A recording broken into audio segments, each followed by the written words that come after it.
Il y a des structures que nous avons mises en place dans le monde rural pour appuyer les producteurs. Moi, je travaille spécifiquement avec l'ASPRODEP. L'ASPRODEP a plus de 10 000 membres.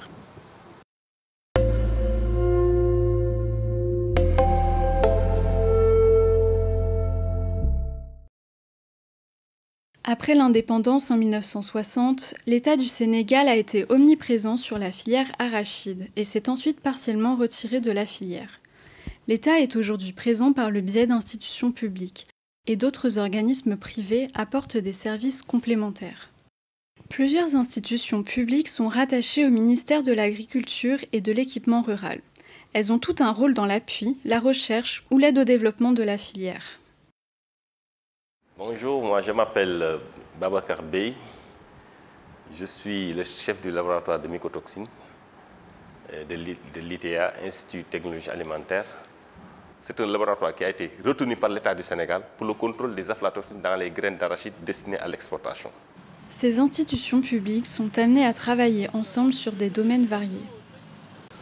Nous sommes très honorés de vous recevoir au niveau de notre direction, qui est la direction de la protection des végétaux, qui est un démembrement du ministère de l'Agriculture et de l'Équipement rural.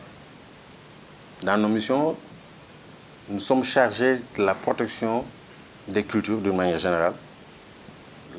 Pour la grande mission, c'est de faire de sorte que notre agriculture soit protégée d'une façon intégrale par des ennemis des cultures qui peuvent être d'origine sénégalaise comme qui peuvent venir des autres pays. Ce que nous faisons sur la filière arachidière, c'est de nous assurer que durant la période de production agricole, qu'il n'y ait pas de problème phytosanitaire majeur. Je m'appelle Dr Issa Faye. Je suis chargé de recherche à l'ISRA, Bambey. Et donc, au niveau de cet institut de recherche, donc, qui est l'Institut sénégalais de recherche agricole, je travaille au programme de sélection comme améliorateur. Ici, on classe les contraintes au Sénégal. C'est la contrainte déficit hydrique qui constitue le facteur le plus déterminant. Et aujourd'hui, nous avons pu développer des variétés très résistantes, ou très tolérantes du moins, à la sécheresse. Mais nous tenons compte également de la résistance à l'aflatoxine. Et donc c'est tout ce paquet-là, la teneur en huile, nous tenons compte de ces différents paramètres pour véritablement choisir les variétés avec les producteurs avant de les homologuer. Il y a également des organismes privés qui interviennent pour appuyer et encadrer la filière arachidière, telle que l'interprofession. Le CENIA, c'est une association qui regroupe l'essentiel des acteurs de la filière arachidière. Alors, le rôle du CENIA, c'est justement d'être, disons, la place ouverte où chacun peut exprimer ce qu'elle désire pour les organisations. Et s'ils ont des conflits, c'est nous qui intervenons pour voir en fait résoudre les problèmes qu'il y a entre eux.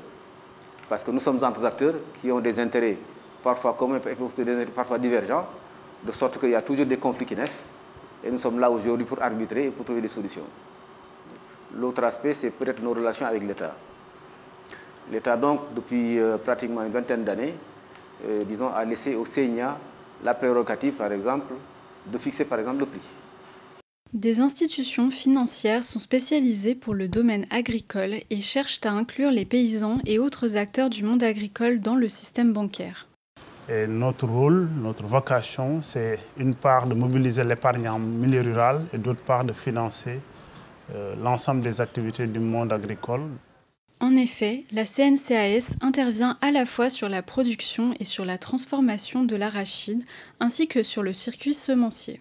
C'est une question importante puisque la bancarisation, c'est un sujet qui nous préoccupe. La bancarisation au Sénégal n'est pas très élevée comparée à certains pays.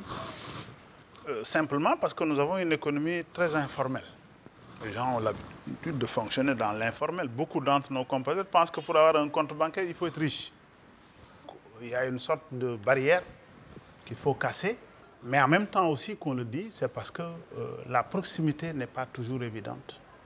Et c'est pour ça que nous avons aujourd'hui l'impérieuse nécessité de faire ce qu'on appelle la finance digitale, de faire la promotion de la finance inclusive au travers du smartphone que les gens se manipulent maintenant avec beaucoup de facilité. Parce que moi, je considère que la banque assurance dans le secteur agricole doit se développer.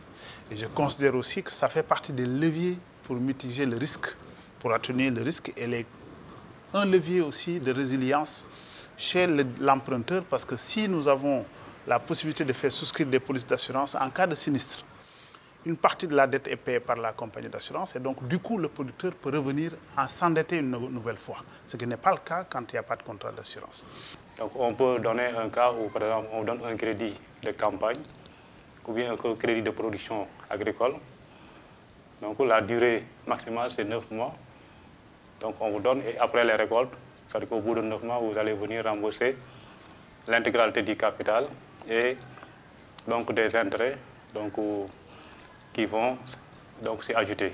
La microfinance est venue comme outil donc, pour lutter contre la pauvreté.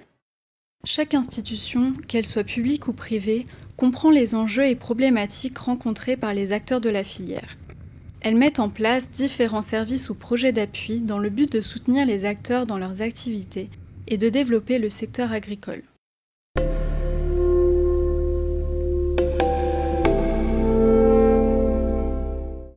Juste une dernière question. Et l'arachide, ça a de l'avenir? Le maillon essentiel dans cette filière, c'est le producteur. Il faut quand même que ce producteur gagne pour que cette filière aille de l'avant.